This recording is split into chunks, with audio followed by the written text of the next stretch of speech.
vez esse trabalho dessa obra. Então, nesses 40 anos, essa conferência tem sido um instrumento do Senhor para a edificação de pastores, de líderes, para a formação de homens que estão ali conduzindo o rebanho que é do Senhor. E mais uma vez nós pedimos, então, Senhor, que o Senhor abençoe esta conferência e que os pastores que ali estiverem sejam edificados, amadurecidos e encorajados no serviço ministerial, para que eles continuem sendo instrumentos nas suas mãos para o pastoreio fiel das ovelhas de Cristo. Abençoa a conferência, abençoa os preletores, abençoe aqueles que estarão trabalhando e também os conferencistas. Pai, nós queremos também lembrar, mais uma vez, a vida do Senhor Davi, que está internado e com uma condição de saúde preocupante. Nós clamamos mais uma vez por ele, para que o Senhor abençoe e o restaure, e para que ele seja curado. Esse é o nosso clamor, esse é o nosso pedido. Humilde e suplicante, sabendo que esse é uma obra, é o poder que o Senhor tem, que é uma obra que o Senhor realiza conforme a sua vontade e a sua sabedoria. Mas nós cremos que o Senhor pode fazer, por isso suplicamos a Ti, que o Senhor tenha misericórdia dele, da sua saúde e também da sua alma. Que ele possa ser achado em Ti, acima de tudo é o nosso desejo. Pai, nós também queremos lembrar Maria das Graças, que hoje foi internada mais uma vez, pedindo que o Senhor também a cure e que ela receba do Senhor esse milagre. E só o Senhor pode operar. Pai, abençoa a vida de Gracinha, abençoa os familiares, renova Gilton na esperança e na fé, e que essas dificuldades agora não sejam obstáculos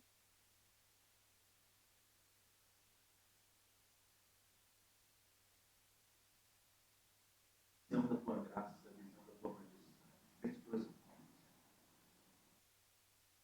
Agora, mais uma vez, ouvir da tua palavra e ouvir a tua palavra a respeito da grandiosa graça do Senhor, a maravilhosa graça do Senhor.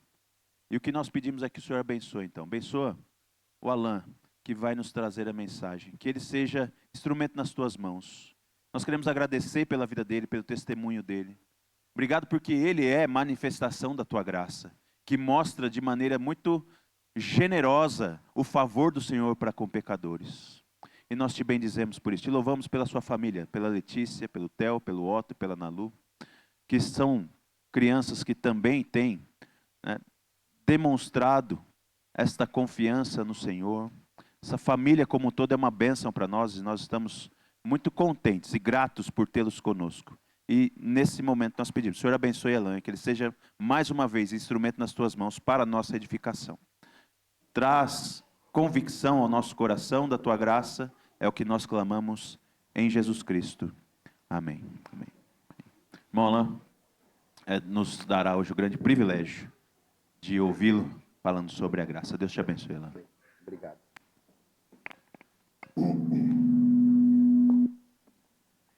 Boa noite, irmãos. Um privilégio para mim mesmo. Um desafio, uma responsabilidade muito grande estar aqui na frente. Mas eu aceitei esse convite. E agora vamos deixar que Deus faça a parte dele. Amém? Vou começar com uma oração. Senhor Deus, usa esse vaso, Senhor, para abençoar a tua igreja. Usa-me, Senhor, para que o evangelho seja proclamado, que a palavra que os irmãos ouçam seja compreendida, que o Senhor se faça presente em todos os momentos aqui desse culto. Que essa palavra seja edificante para as nossas casas, para os nossos irmãos, e que ela ecoe para onde o Senhor desejar levá-la. Nós oramos no nome de Cristo Jesus. Amém. Irmãos, antes de iniciar, eu acho importante e interessante recordar por que nós estamos fazendo essa série. E o pastor já trouxe um pouco isso no domingo passado, mas eu quis dar uma reforçada. E nós estamos trazendo essa série para trazer a nossa memória, para lembrar a gente de como é que estava a igreja. Quando começou esse movimento dentro da igreja, que hoje nós conhecemos como Reforma Protestante. Naquela época eles não davam esse nome, tá? E isso não é importante para a gente hoje apenas pelos registros históricos, pelo fato da gente gostar de conhecer a história. Isso é importante porque para a gente entender como é fácil para o cristão se desviar dos caminhos do Senhor. Como é fácil para os irmãos se distanciarem da palavra. Então nós precisamos vigiar constantemente. Nós precisamos vigiar buscando a verdade revelada através da sola Escritura, que foi a mensagem do domingo passado. Nós precisamos estar sempre voltando para a palavra do Senhor. Mas hoje eu vou convidar os irmãos a fazer uma pequena viagem no tempo comigo. E a gente vai voltar lá para 1517, outubro de 1517. Nós vamos voltar para quando Lutero fixou as 95 teses na porta do castelo de Wittenberg, na Alemanha. E é bom deixar claro que ele não estava apenas criticando a venda das indulgências. Eram 95 teses, então tinha muitos assuntos. Mas o principal que a gente vai abordar hoje é realmente a venda das indulgências. Mas Lutero não estava apenas criticando. Percebam que ele estava desafiando todo um sistema que estava transformando a salvação em um negócio. Um negócio onde o perdão dos pecados podia ser conquistado por meio de algum pagamento. Seja por dinheiro, ouro, terras, o que você pudesse dar para a igreja, eles aceitavam como aquele pagamento.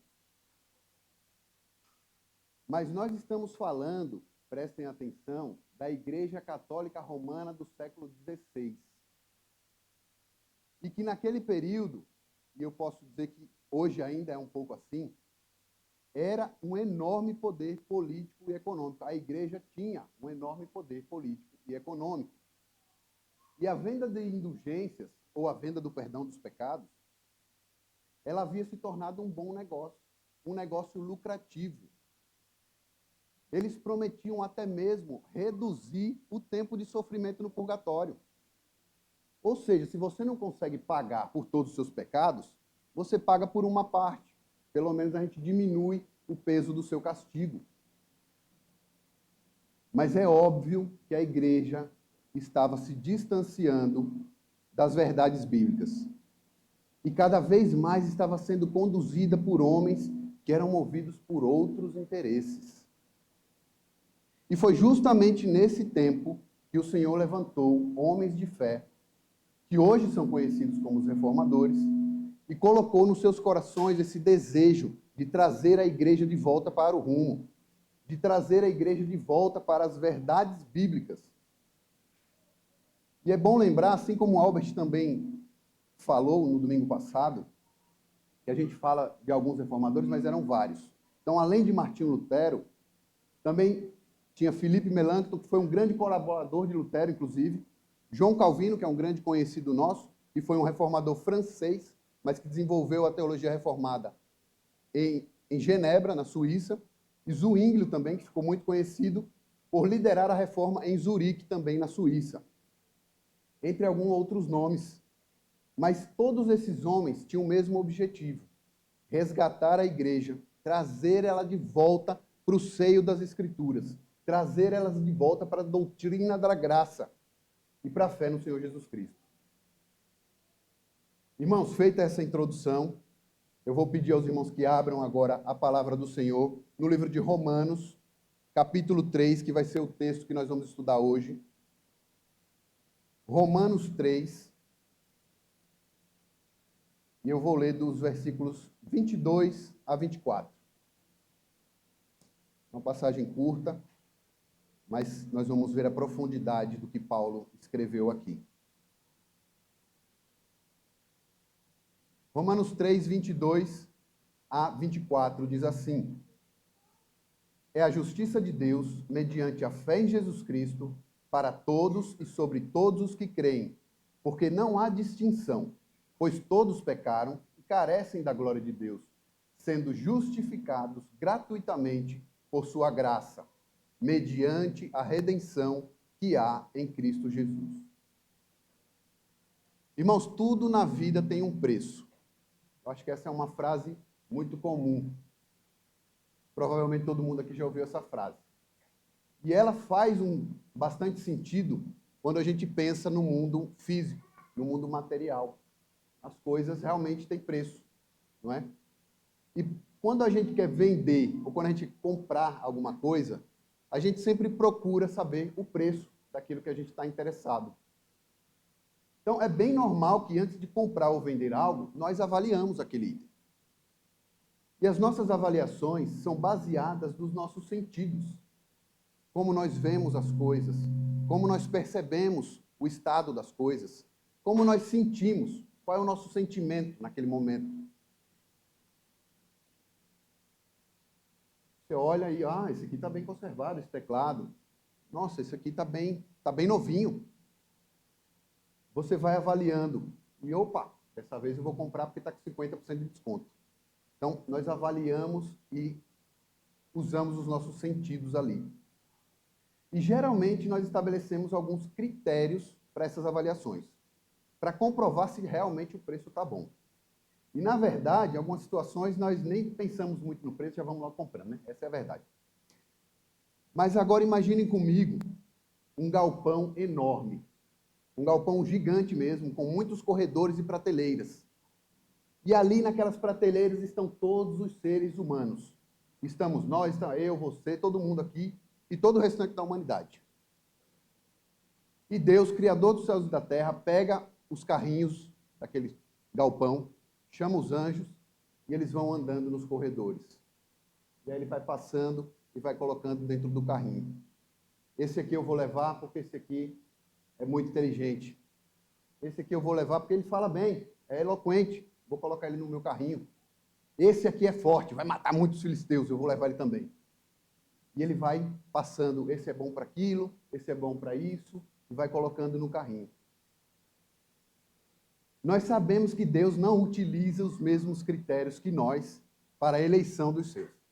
E graças a Deus por isso. Porque os nossos critérios são falhos. Nós somos egoístas e os nossos critérios são egoístas. Inclusive, eu lembrei de uma coisa que está na moda, comum aí na rede social, que aí o pessoal fala mimimei, né? O que é mimimei? Vou traduzir para vocês aqui. Eu realizei um desejo meu para o meu próprio prazer. É isso. Mimar a si mesmo. E é desse jeito que os nossos critérios funcionam.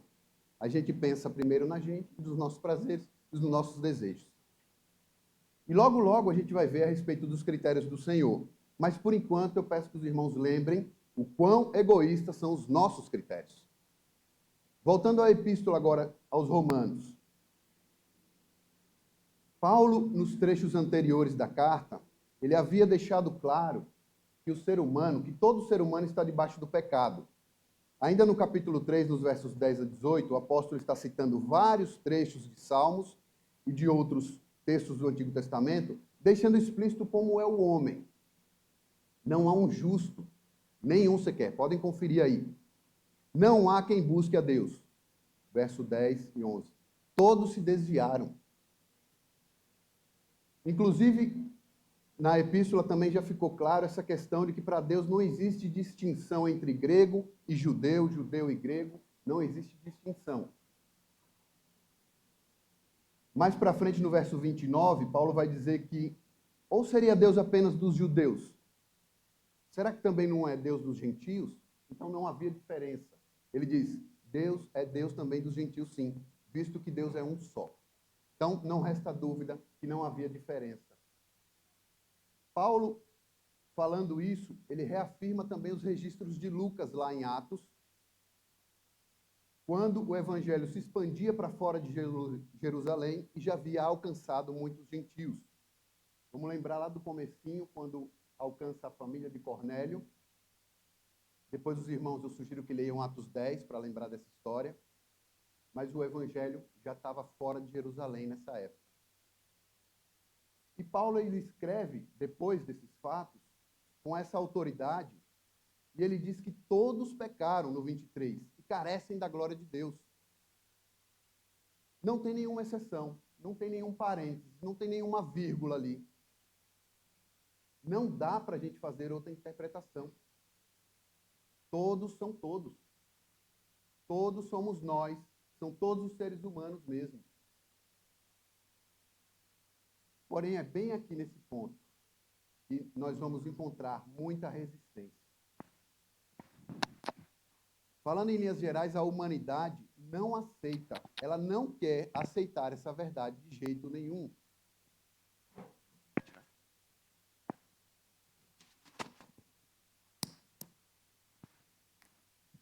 A humanidade tem uma tremenda dificuldade, uma dificuldade gigante de se olhar no espelho e se reconhecer como pecador. Afinal, nunca roubei, nunca matei. Não é isso mesmo que a gente ouve com certa frequência, quando a gente aponta como que nós somos pecadores. As pessoas falam isso. Eu nunca roubei, nunca matei. Nós temos extrema dificuldade de aceitar que a salvação não depende do nosso próprio esforço. Mas por que essa dificuldade? Porque isso elimina, destrói as possibilidades de alguma meritocracia. E o que é essa meritocracia? Falar um português mais simples. Meritocracia é quando o sucesso ou alguma recompensa que você recebe é fruto de algum ato seu. Isso é meritocracia. Eu recebo uma recompensa fruto dos meus próprios atos. E é muito comum as pessoas encherem o peito para dizer assim: trabalhei muito duro para conquistar isso, trabalhei muito duro a minha vida inteira, por isso que eu conquistei isso ou aquilo. Foi com muito esforço que eu cheguei nessa posição que eu estou hoje. E eu quero deixar claro que eu não estou criticando de forma nenhuma o esforço individual ou o mérito pelas nossas conquistas. Tá? O que eu estou querendo expor é como o homem tem uma visão de si mesmo completamente deturpada pela queda, pelo pecado. Isso com certeza compromete os nossos julgamentos, compromete as nossas escolhas, compromete a forma como vemos, como valorizamos ou desvalorizamos alguma coisa, mas principalmente afeta como nós enxergamos a nós mesmos. O que acontece é que geralmente nós valorizamos as nossas atitudes positivas e minimizamos as negativas. A gente fala até baixinho quando a gente quer reconhecer um erro, né? A gente vai pedir desculpa, a gente fala bem baixinho. Nós olhamos para nós mesmos e pensamos que nós nem somos tão ruins, porque nós olhamos e nos comparamos com quem ainda é pior. É dessa forma que nós nos enganamos.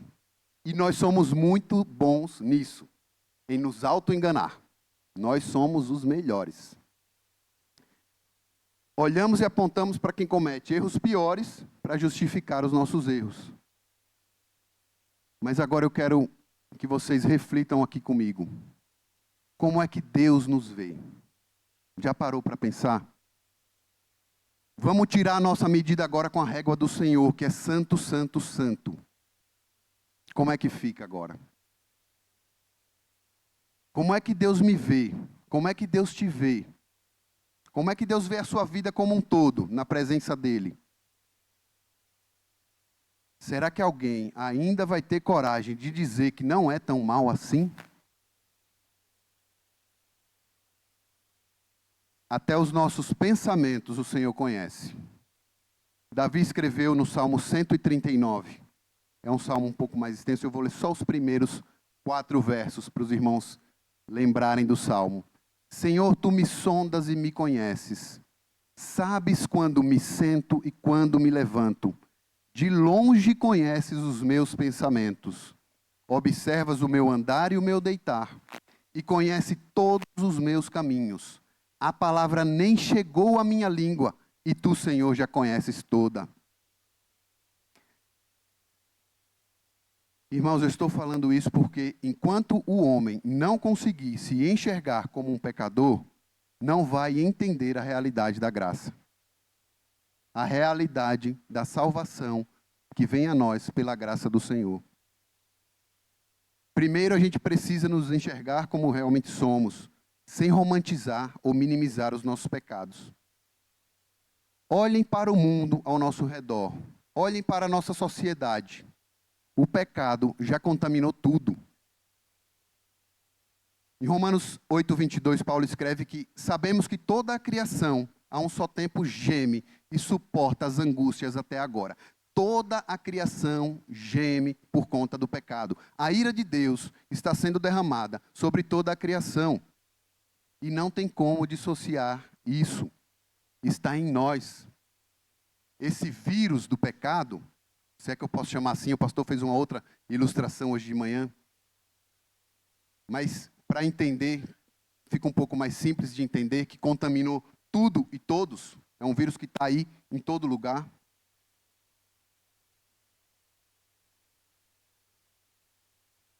Só tem um remédio para esse vírus. Sola gratia. Somente a graça de Deus pode nos salvar. Somente a graça do Senhor é que pode nos salvar. Eu aproveito para fazer um pequeno parênteses e colocar a distinção nesse ponto aqui com relação a outras religiões. A grande maioria crê que pode agradar os seus outros deuses aí com sacrifícios ou boas ações. A grande maioria ensina que as boas ações podem, de alguma forma, compensar as más. Então, eles ensinam para as pessoas fazerem o bem, darem esmolas, cuidarem dos pobres, dos enfermos, das viúvas, como se o Senhor Deus fosse julgar com uma balança, pesando os atos bons e ruins de cada pessoa. E eu sinto muito se você acredita nesse tipo de coisa. Mas não vai ter nada, nenhuma atitude humana que possa aplacar a ira do Senhor. A graça do Senhor, sim. A graça vem e nos surpreende. Quando Deus, no seu plano de salvação, por conta da sua infinita misericórdia, vem e nos apresenta, através das Sagradas Escrituras, como é que o homem pode ser salvo. E, inclusive, você que pretende ser membro da igreja, você que pretende ser batizado, está buscando o batismo, está buscando conviver nessa comunidade, anote isso aqui. Anote isso aqui, porque quando o pastor perguntar, você não vai errar. A nossa salvação é resultado da graça divina, que vem até nós e nos move para o arrependimento sincero e para a fé na redenção que só há no nosso Senhor Jesus Cristo. Não vem por nenhum mérito ou obra humana, mas pela graça somente. Essa maravilhosa graça, conforme nós cantamos, que soberanamente vem e nos alcança, sem nós merecermos. O apóstolo Paulo vai destacar, ali no versículo 24, que esse é um dom completamente gratuito, sendo justificados gratuitamente por sua graça, mediante a redenção que há em Cristo Jesus. E conforme o pastor também pregou o texto de hoje, Efésios 2, 8 e 9. Pela graça vocês são salvos mediante a fé. Isso não vem de vocês, é um dom de Deus. Não de obras, para que ninguém se glorie. A graça de Deus nos alcança. E por isso nós somos levados a nos arrepender dos nossos pecados e a crer no sacrifício do Senhor Jesus. Primeiro, a graça nos alcança. E então a gente compreende quanto pecadores nós somos. E aí a gente entende que a gente precisa desse mediador, desse redentor. Reconhecer o nosso pecado e se arrepender vão ser os primeiros passos na caminhada daqueles que foram salvos. Como Pedro ensina lá em Atos 3,19. Arrependam-se e se convertam, para que sejam cancelados os seus pecados.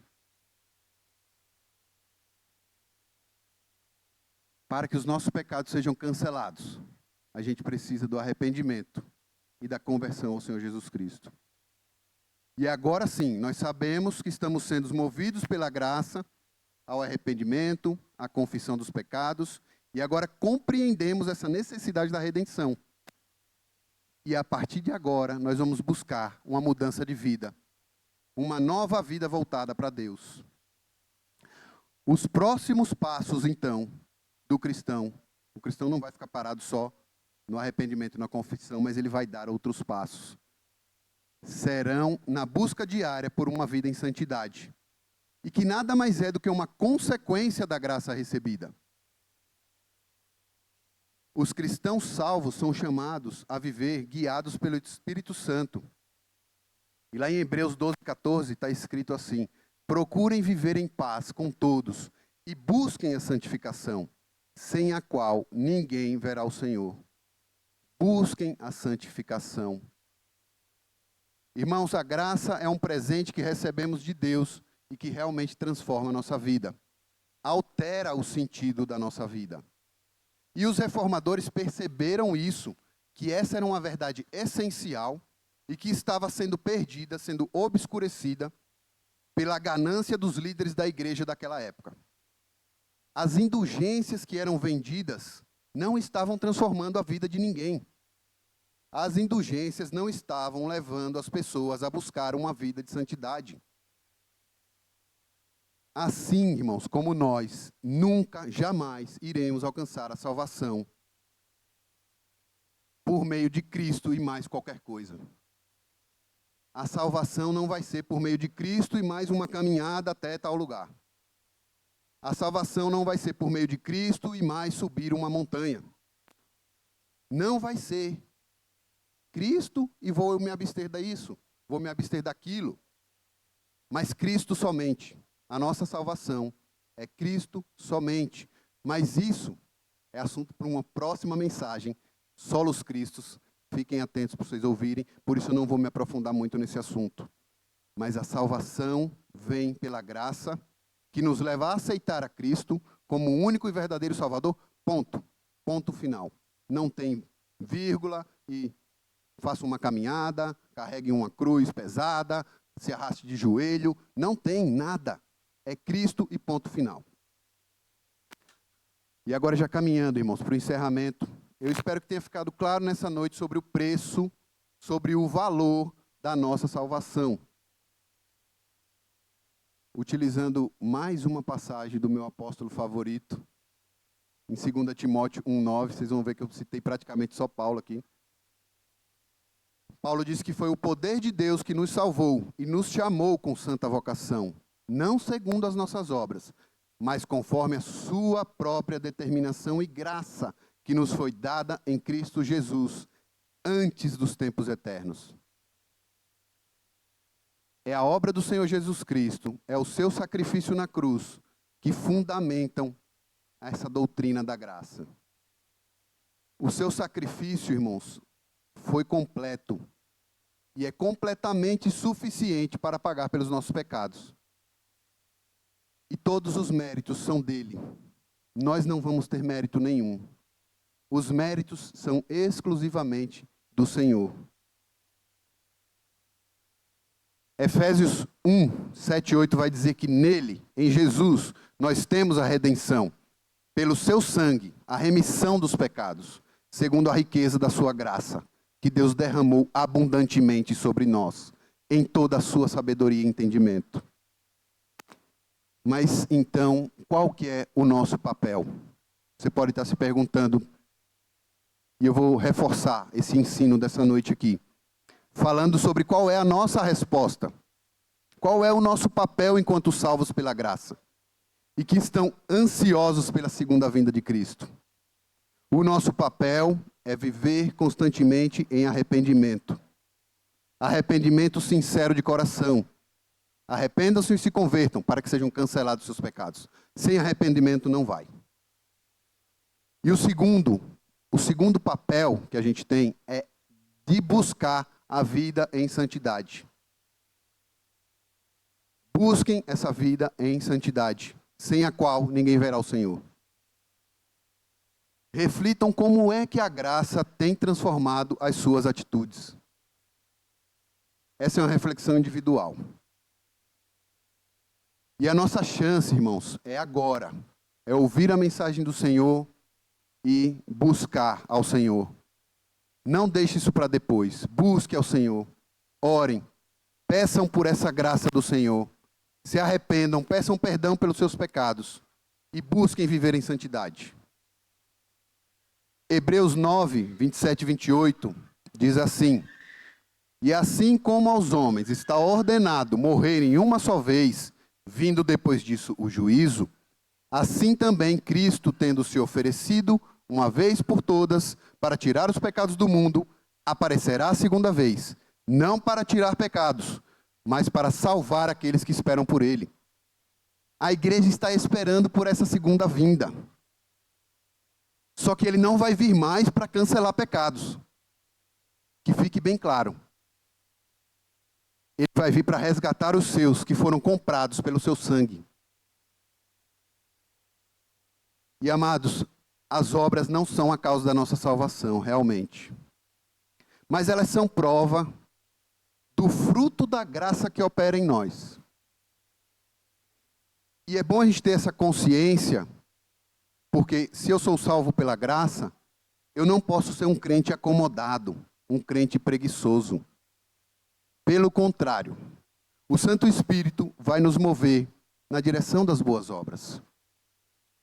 Cuidar da nossa família, amar os nossos irmãos, servir a igreja e a comunidade, ajudar os necessitados, sim, mas viver o Evangelho é o principal.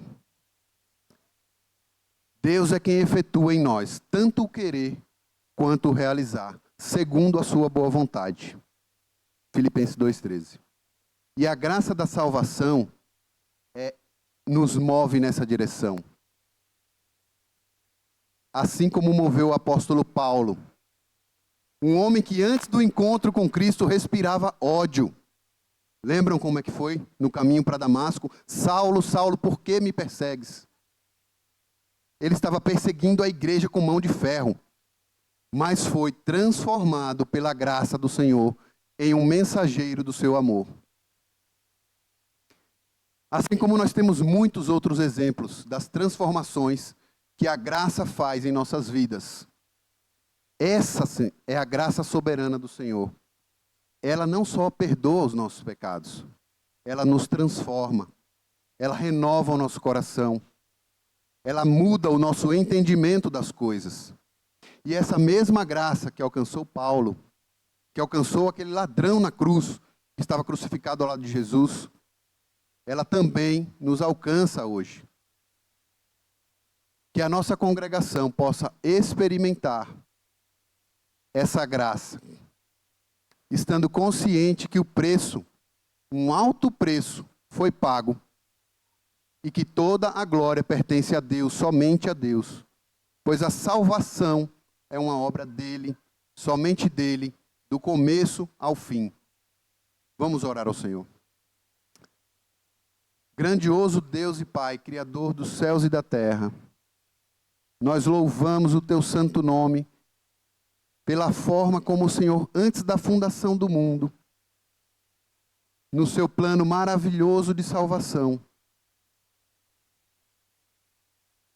derramou a sua graça sobre os eleitos pelo Senhor, transformando, Senhor, o nosso coração de pedra, nos dando um novo coração, redimidos pelo sangue de Cristo Jesus, confiando no resgate que Cristo há de fazer na sua segunda vinda. Nós oramos no santo nome do Senhor Jesus. Amém.